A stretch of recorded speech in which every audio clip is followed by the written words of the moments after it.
What up? Welcome to Homegrown Hustle, where local brilliance takes the center stage. I'm your host, Matt Eickman. Together, we're about to embark on an inspiring journey. Our community thrives on the wisdom of insightful leaders that are right here in our backyard. And we're bringing their expertise to your ears. Whether you're an aspiring entrepreneur or simply seeking inspiration, this podcast is your guide. Join us every week in celebrating innovation, guidance, and the power to inspire greatness. Let's explore the stories that shape our local business landscape, and together, let's ignite the spark of excellence.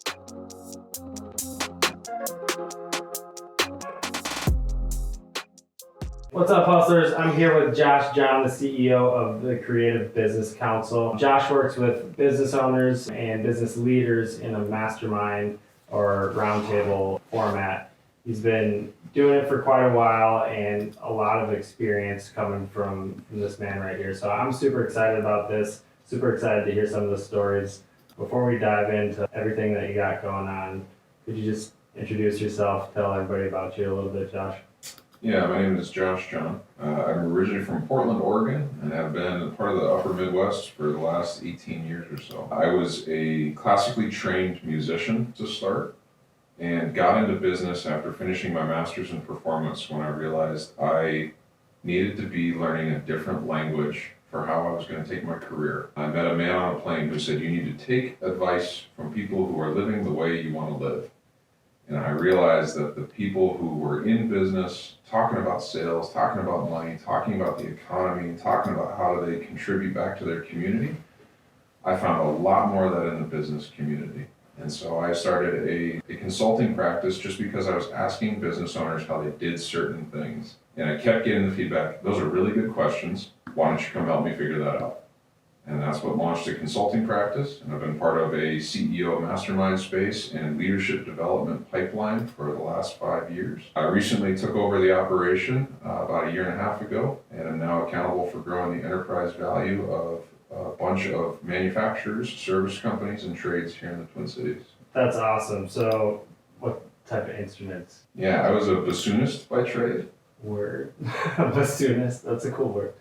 Okay. Yeah, it's like a big clarinet. Can sits you in the back of the still orchestra. rip out a pretty awesome bassoon riff? If you stuck it in my hands, I absolutely could. That's at least that stuck. We're probably not using it too much now unless you're writing a new jingle, but so let's get back into the business side of things. So can you tell me a little bit about the businesses that you work with, like the size? Yeah, a typical company we work with is about 5 to 15 employees. That's where a company usually enters our conversation. We work with them until they're about 30 to 50 employees. Revenue can be anywhere from about $1 million, $1.5 million on the low side. So our largest guy right now topped out about $51 million about 2 years ago. A multi-site manufacturer across 3 different states. Companies that we work with are, the most common one is an accidental owner. Someone who never intended to run an enterprise, and they said, hey, I can do this better. And they went out and said, I'm going to go do my own thing. And they did it, and they wound up with 10, 15 employees, and then they realize, oh my gosh, what have I gotten myself into? A lot of times that's the kind of entrepreneur type owner that will want to work with folks like me and a lot of the other clients in our group, because they're all trying to figure out how the heck do we put all the pieces together to get an operation that can run maturely, predictably, and eventually without me. Eventually. So can you give me an idea of like what's going on in the mind of a business owner or a business leader when they come to you and say, Josh, can I be part of one of your masterminds? You know what's fascinating is I wish more people wanted it. Really? What's really fascinating is how many people just get super curious. Because we start talking about their business. Like a really common one is like, hey, I got this guy, he's a real problem, I think I gotta get rid of him. Really? Well, why is that? Well, because this, and this is going on. Huh. And what happened when you told them about that? What? And you start watching people squirm a little bit. Like, how was that person supposed to know that that's what you expected of them? Well, they should just do that. Really, how? Where are you measuring that? How are you giving them feedback to show them that that's what their performance should look like, or what you're holding them accountable to, or what your expectations look like in your business system? Well, I just need to get rid of them. And so it starts this whole conversation for, maybe there's something that I'm missing in the way that I lay out my expectations of how my system could operate. It's not that it should do that way, but it's that it could operate in a way that consistently is providing a service profitably. I may not have laid out that system properly. That's usually where the conversations start and people start getting real curious about their business and like, what else am I missing? How come people aren't performing the way that I expect? Maybe it's not all because of them. Maybe I'm missing something.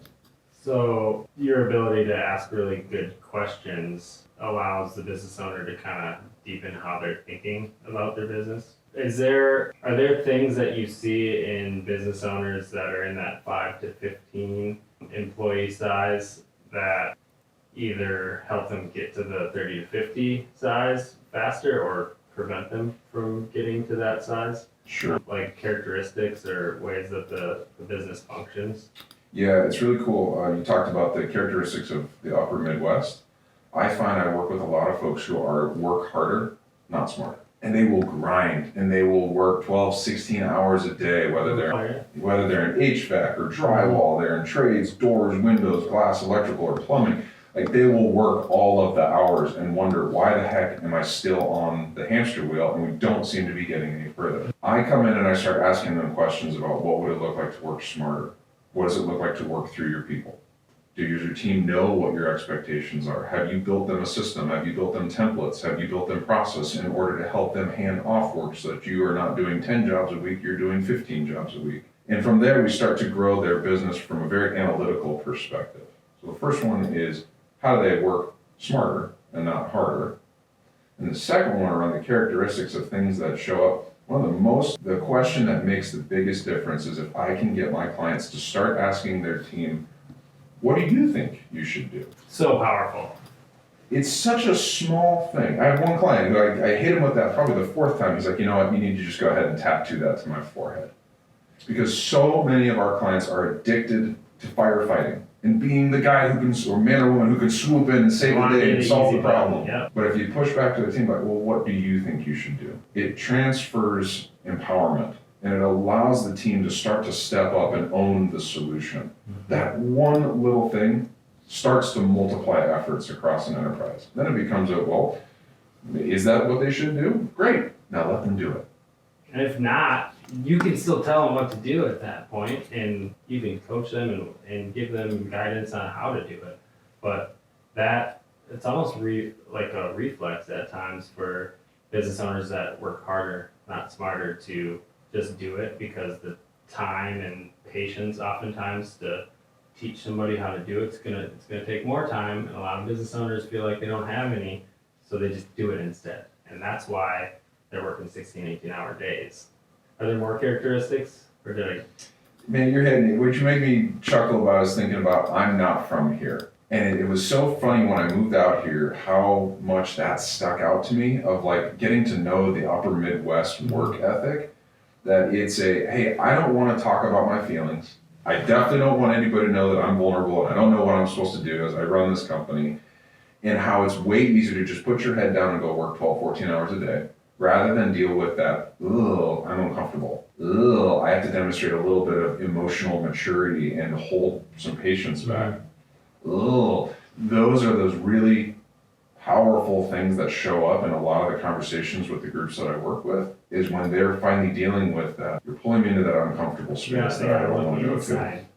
I love that. That is the space. Some of my favorite clients are the ones right now who the very first couple meetings, somehow they showed up. And they're in the back of the room, they're crossed arms the whole time, they're scowling. And my favorite things to see on them is where they go. And you just start seeing the chuckle of reflection, they get it. Some of those folks are now some of my biggest advocates, because they're just like, dude, this sucks. It's hard. It's hard to work with people. It's hard to work with people's expectations. And that space that gets created in these masterminds is such a special place where that has to be protected. Because if that gets taken advantage of, you shut down all trust. And it's only out of learning from other people's mistakes in that space that whole room gains value. And it does every single month that we host these things. That's awesome. So tell me, like, because the term mastermind thrown around quite a bit, and like, if I think I'm right, but I might not be. I believe it goes all the way back to Napoleon Hill, Dale Carnegie, all that, but like it's very well defined at that point. And I think since it kind of came to everyone else in the business space and it's become like this almost at times, I think it's kind of been diluted from what the original intent is. Could you speak a little bit to like what you see a mastermind as? I love it. So I have a diagram that I use in that exact conversation. It's 4 circles. And one is the spiritual and self-actualization. One is a social club. It's like the country club. One is for referral passing, where a lot of sales agents go to be out building their network. And the fourth one is about accountability to grow enterprise value. And I find that there are a lot of groups in town that are referral passers. There's a ton of social clubs where people will go and bump elbows with each other and talk about how great it is to be in business or how great it is to be in sales.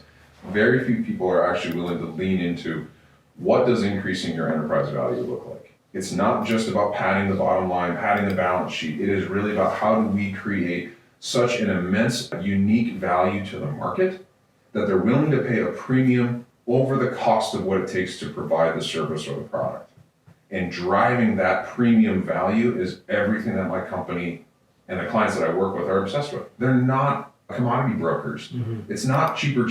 No, it's raise the caliber, it's raise the stakes, and it's raise the expectations on the competition, and it's raise the stakes and expectations on our team so that we can continue to deliver above beyond what the market is willing to pay and continue to get that. That's amazing. So you talk about enterprise value, you said it a couple times now. Mm-hmm. Do you want to define just like how you think about that?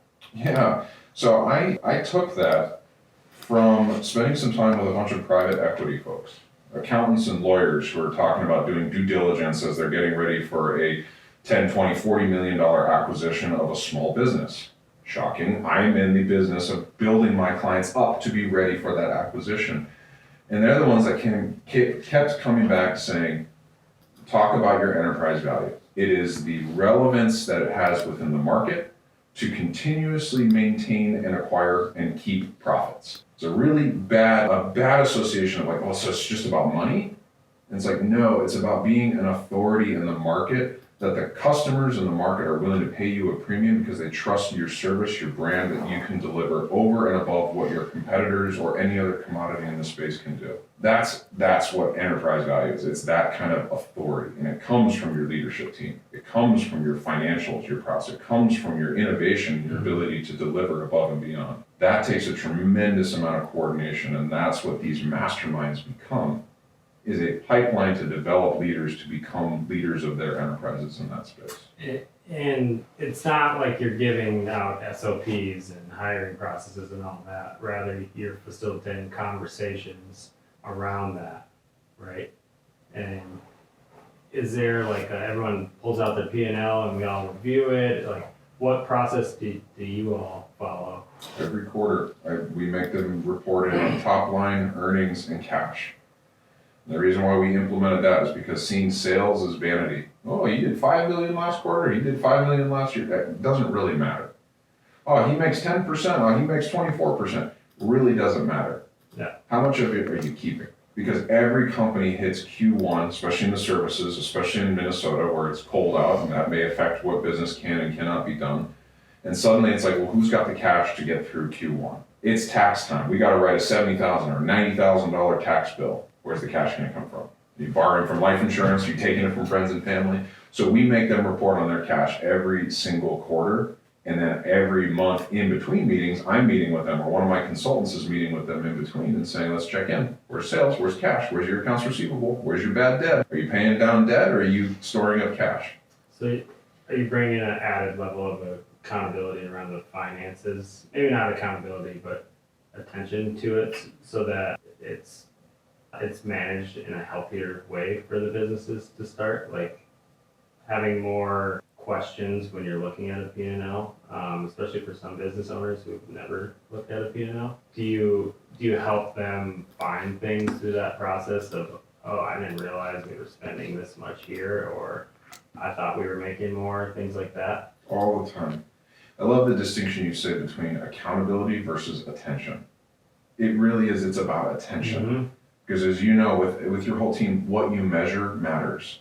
And the moment that it becomes so important that you're measuring it on a weekly basis for your team or a monthly basis with your leadership team, it'll start to shift people's focus. So the fact that we do this as an outside firm or an outside agency for the client, it becomes a way of saying, hey, these are the things that are going to matter to your enterprise. What do you mean my accounts receivable matters? Well, you've got $700,000 of accounts receivable overdue. Why do you think you've got a cash issue? It's all sitting out there.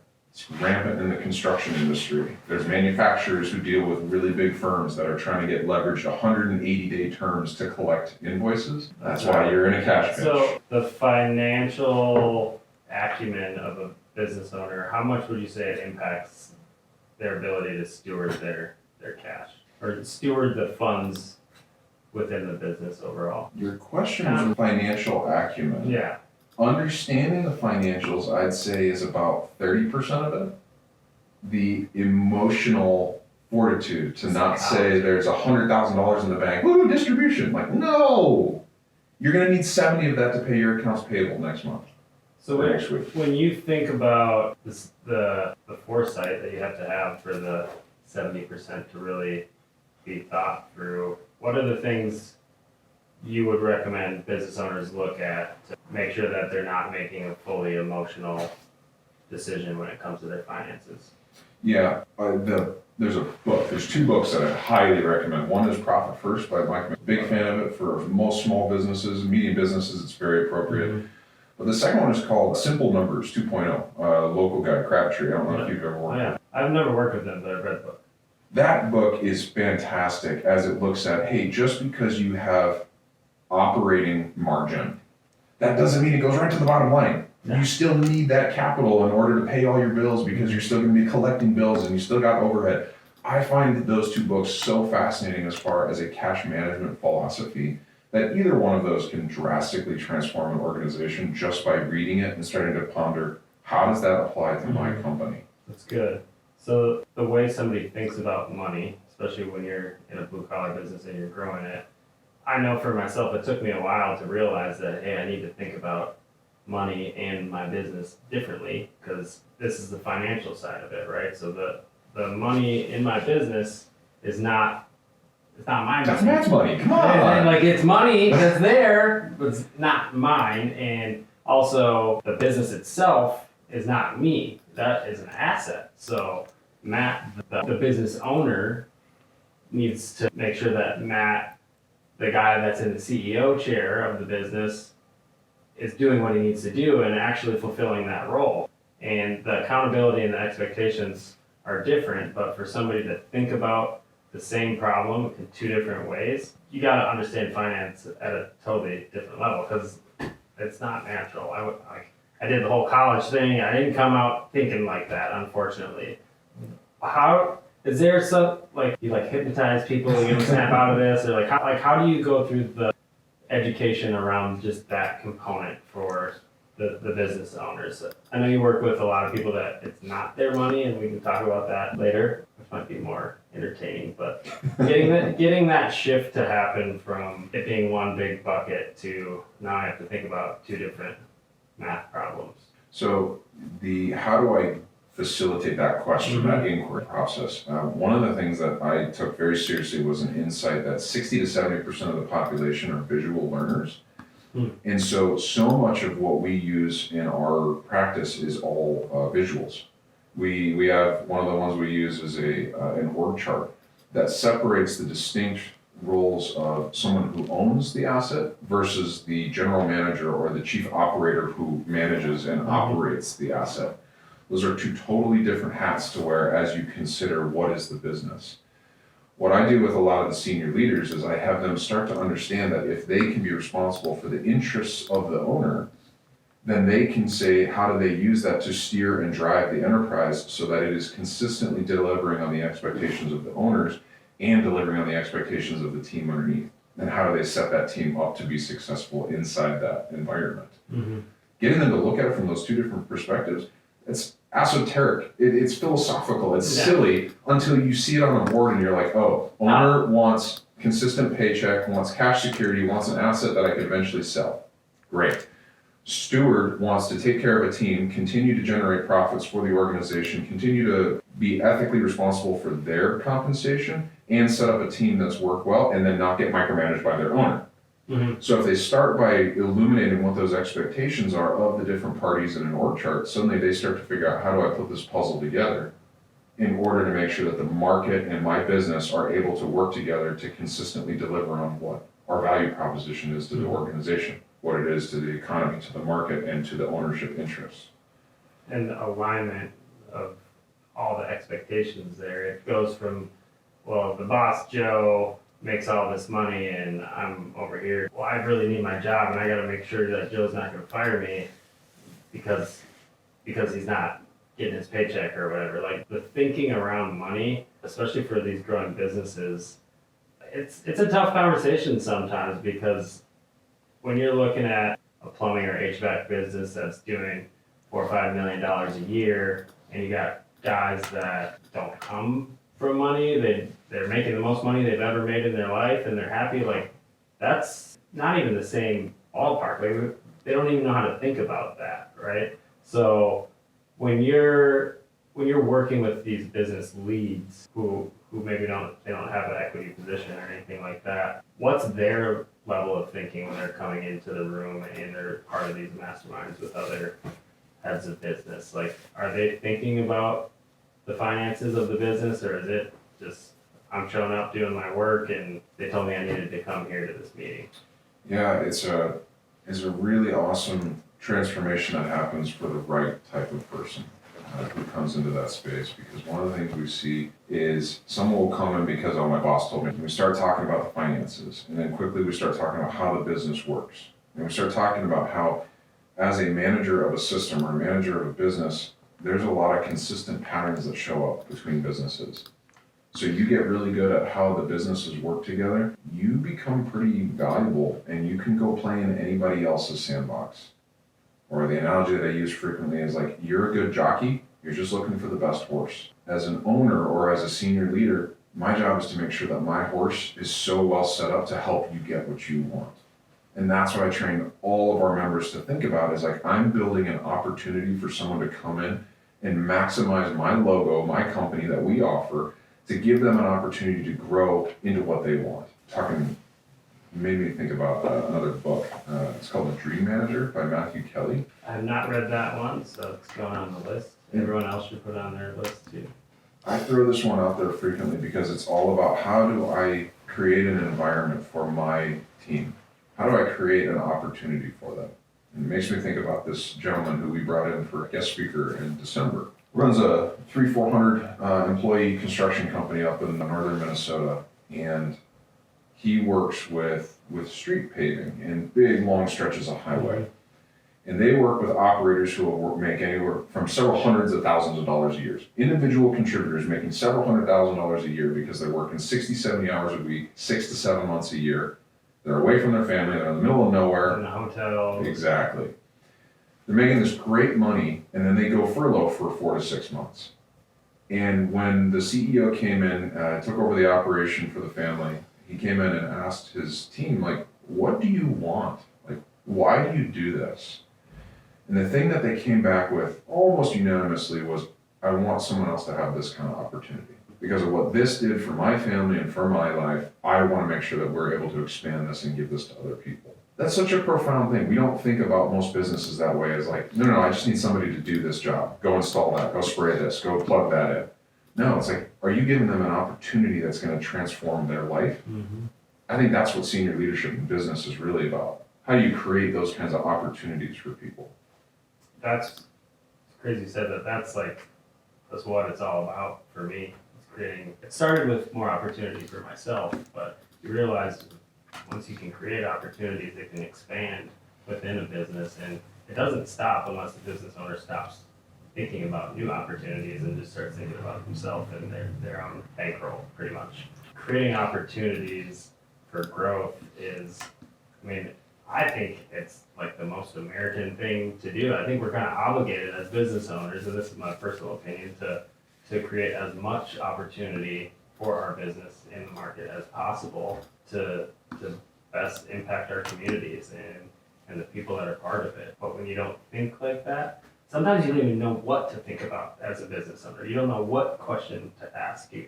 You're in this echo chamber. You don't have a community of people asking you questions or giving feedback. You just talk to Uncle Jim, and he's been working at the factory for so many years, but that's your feedback for your business advice. Tell me, like, how do these groups of people that come from all over the place, it sounds like, how do they grow over time as a byproduct of being part of the group? Yeah, one of the metrics we watch is what's their employee count look like.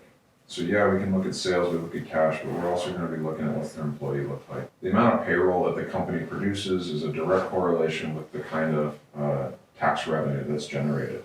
Sorry, we can be conservative or we can be liberal, but in the end, like, we have to contribute to the community, and we do that through income tax. And that's a huge portion of what we're watching, because each one of our members, for every employee that they have there, they give about half of a job possibility to a connected business. So for instance, we had a client up in Big Lake, he had 100 employees. What he actually did was he made not only those 100 employees possible, but he gave 50 other connected, affiliated businesses in the community possibility to exist because of the economic impact that he had. So we're looking at the ripple. Look at how many car salespeople are in that community now because of your manufacturing plant. Look at how many grocers, look at how many bankers, insurance people, look at how many different of all these other different trades that are there because of the 100 employees that you staff. And the lives of their family members, like, it can get even bigger. And that's the part that, like, gives me goosebumps, is like, when you have the tool of a business, you can impact a lot of lives. And doing that in a positive way, like, does a business need to make money? Yes, but when you bring value and you impact people on a deeper level than the transaction they expect, I think if you do that enough times, businesses work out. If you act with integrity, you make sure that it's not all about money, because the only reason people are showing up is because the structure of our society requires them to do that in order to be able to get food to eat and pay the bills and all that. So I love the fact that you broke it down that way, because I've never thought about the additional jobs that are created just from a business existing. That's a pretty powerful train of thought there. When you're talking about, you make me think about when you can generate that kind of opportunity. The opportunity to give someone employment, you can get pretty high and mighty on that really quick, but it's this opportunity of like, hey, the market wants this thing, use this system in order to deliver this thing. You'll get paid pretty well, take care of your family, but it's all dependent on, is the market willing? Does the market value that? And that's why I think working with entrepreneurs and startups is so difficult, because they're trying to create new. They're trying to create something in the market that the market's not necessarily sure about. I find that so fascinating for the visionaries that can look into the psychology and the economics of, do I have a problem that's worth solving?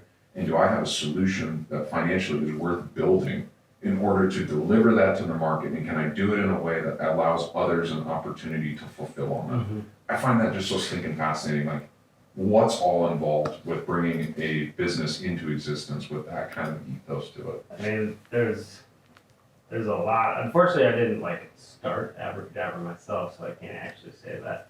But what goes into it, I think, is just like a lot of caring about people and like seeing opportunity that's out there, like a void or a gap. Also, when it comes to starting a business, if you look out there, like, there's a lot of things you can copy and paste if you've got an ability to sell it and market yourself. And I think so much of small business comes down to the ability to sell and market. If you can't do that, you don't need to deliver a service until it's been sold and until somebody hears about it. Neither of those things happen.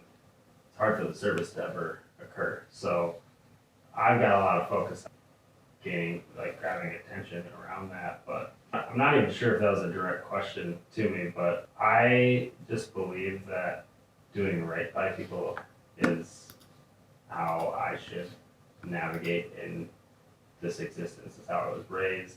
So doing right by people and putting a ceiling on their ability to grow or learn, there was kind of a contradicting thought process for myself that I I didn't realize was there until we got to the point where we passed the size of our business. A goal I had for my business was, and I didn't even know what the next thing was. So I had to kind of look inward and like think about it and think about the people that are the business. Because at a certain point as the business grows, you're not the business anymore. Everyone else is the business, and you're less and less that core person involved. You might become the figurehead where people look at you and they know you're part of it, but Talk about an emotional vulnerability and an identity crisis to go from I'm not my company. Yeah. I did this thing and I've been doing it for 15, 20, 30 years and now I've sold it. Am I now? Yeah. Or I have had it for 10, 15 years and now there's 70, 80, 90, 100 employees, but I'm not my business anymore. Well, then you can see how that kind of emotional friction and instability or insecurity could cause someone to be like, no, someone that's too much change, get out. Yep. And it stops organizations from going all the time.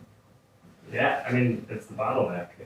The growth of the business owner and the business leaders needs to outpace the growth of the business. Otherwise, you're only going to get as far as the leadership is in their understanding of the business and how to coach and how to lead and develop people. The transitions, they're like major stages or transitions that you see businesses go through from building the leadership structure internally. Yeah, so going back to that, the visual of like the org chart, one of the first things that we watch a leader do is where they start to hand off the fulfillment of the project that was sold. Another thing that they might hand off is the finances and even some of the HR responsibilities or accountabilities. When they start to hire people into those roles, that they bring in the right person that says, look, I'm going to take care of this.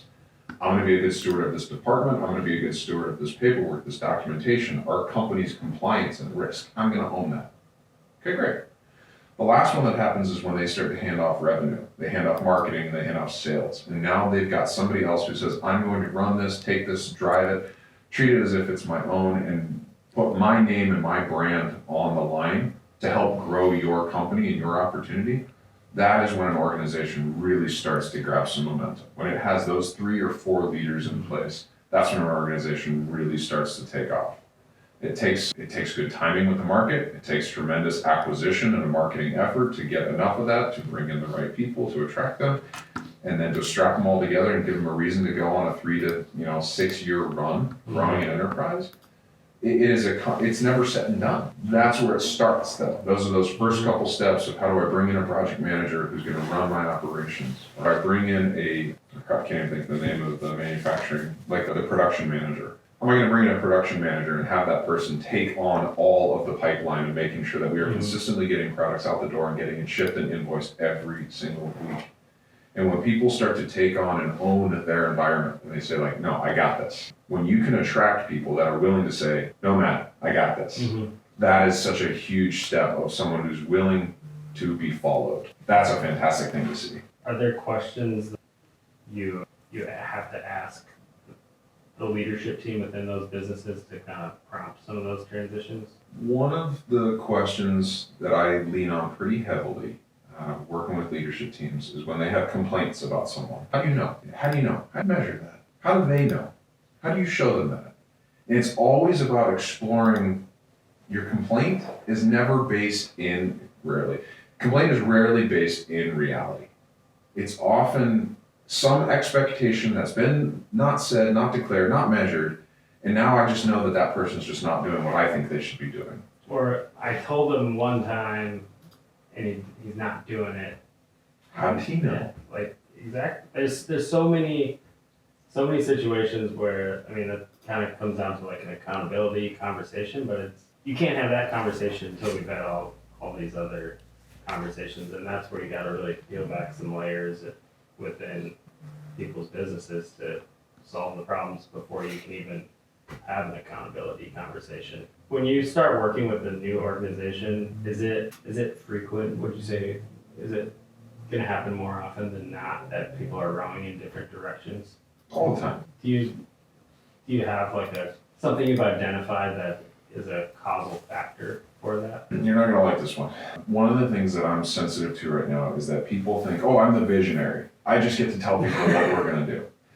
And often I come in and ask and start poking and say, well, where is the market going to be in 3 or 4 years? Why does that matter to this economy, to this market that we're in right now? How are you going to steward the business to be in that space? A visionary doesn't just get to say, well, this is the priority this week, and this is the priority next week, and this is the priority, because they don't see the ripple effect of what happens when your direct reports say, yes, sir, and they go take off.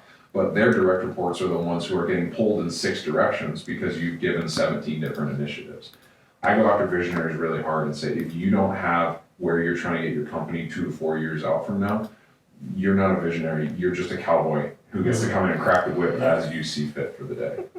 So I go after visionaries often and then say, if you have not done the work to talk about what your expectations are for the future, from your cash accumulation, from your own personal compensation, from what you want your revenue of your company to be, from what you want your employees' compensation to be, or what you see the opportunity is to capture, that you're willing to deliver something at a premium to the market, that's often when priorities are missed.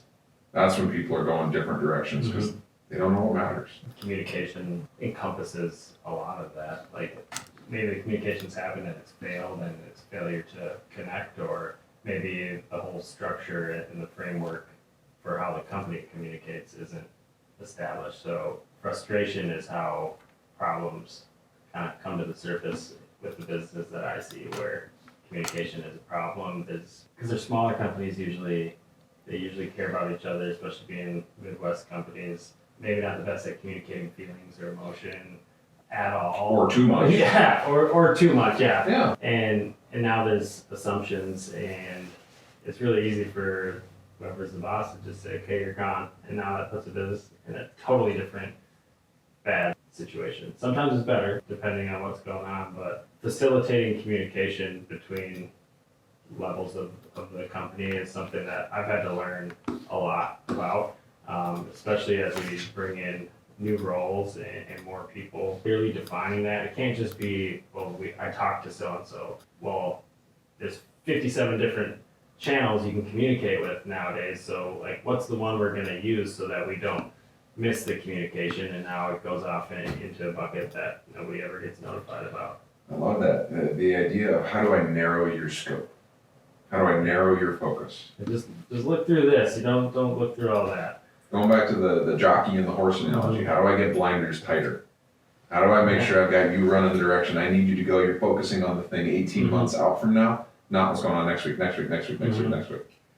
So for your business, I know you're going through some changes. You want to talk a little bit about what the offerings you have are to any of the businesses that are listening? Yeah, absolutely. There's 2 things we got going on right now. One is a CEO mastermind peer group, or a peer group for the general manager, the head of operations, or anyone who is in a project management role, a sales leadership role that's on their way through the ranks. Someone who's got some ambition and is looking to take their enterprise forward, those are people who we want in that room. What we don't want is people who said, my boss told me I have to come to this. Yeah, just stay home. Yeah, I'm looking for people that are hungry for some ambition, because they're going to come in with ideas, and that's going to then contribute to the rest of the members. And you've got less than 10 spots that are open for the new one that you're putting together. Right. I know you're getting a lot of interest on that. For somebody who owns a business or is maybe a business leader and feels that they fit that role, what's the best way to contact you or your business? Yeah, they can find us at creativebusinesscouncil.com, or easier way to find us, the domain is thecbcway.com. And if they want to send me an email specifically, I'll make sure that either myself or my assistant gets it scheduled, and that is just josh.john@thecbcway.com. Great. So a couple more questions here. So if somebody who's listening is a business lead and they got to go and get approval for being able to come and be part of this, because obviously it's not free. Are there any questions you would recommend that person ask their boss to prompt faster okay to give them a nod to come and attend? How do I be more valuable to you? That's a good one. Someone who's looking for a way to take work off of someone above them, that's a huge first step. So yeah, how do I add more value to your organization? How do I become more valuable? Number 2 that I think everyone should ask their boss is, hey, what are you measuring Or what are you looking at on a weekly or monthly basis to know whether or not your operation, your team is doing what you expect it to be? I find so many people don't know what their bosses are measuring and then wonder and then get blindsided when it's like, oh, boss told me I was supposed to be doing something. I didn't know. Well, go find out what your boss's dashboard looks like. Go find out what your boss is measuring. And if it's just the bank account, fine. Understand how to help the bank account grow. Figure out to do what you need to do to contribute to that. Those two things will open up totally new conversations for you and your management. And if that turns into, hey, I want to go try this thing. I heard about this thing. Great. They're probably going to be like, your interests must be in the right place because you're looking at adding more value and you're worried about what I'm worried about. Yeah. As a business owner, I don't want to lose that guy. I don't even know what his name is or what he does in the company, but anyone asking those questions shows a level of engagement and buy-in to what the organization is doing that now not only is a new conversation facilitated, but your boss is now thinking about you very differently. Yeah. And that alone brings value, just a new level of interaction and thought process within the business that wasn't there. So those are two great questions. I love that. One last question. So we ask everybody that comes on the podcast this question. You work with a lot of business owners. You're a business owner yourself. You're on the Homegrown Hustle, which is all about small business. So this all works out well. Tell me what the word hustle means to you in terms of business. It is obsession. People who can go home at the end of the day, be with their families, do it, love it, be awesome. The people who cannot turn off and obsess and think and are just grinding, looking for how to be better, that's hustle. If you can then translate that into work that shows up, oh man, we're talking books. Tim Grover, you ever read this? One of my favorite books. The first time I read that, I was like, oh, there must be other people out there like me. No. Michael Jordan. Yeah, exactly. I wish I was Kobe and Dwayne and Michael Jordan. But the personality that he could write that in that way was like, dang, that's hustle. That's grit. That's just like, I don't necessarily need the acknowledgement. I just want to win. I appreciate that. That's absolutely hustle. Yeah. What a great definition. Is there anything else you want to tell the hustlers that are listening? Advice, takeaways, last word before we sign off here today? There is nothing wrong with being in the trades, manufacturing, blue-collar work, working with your hands.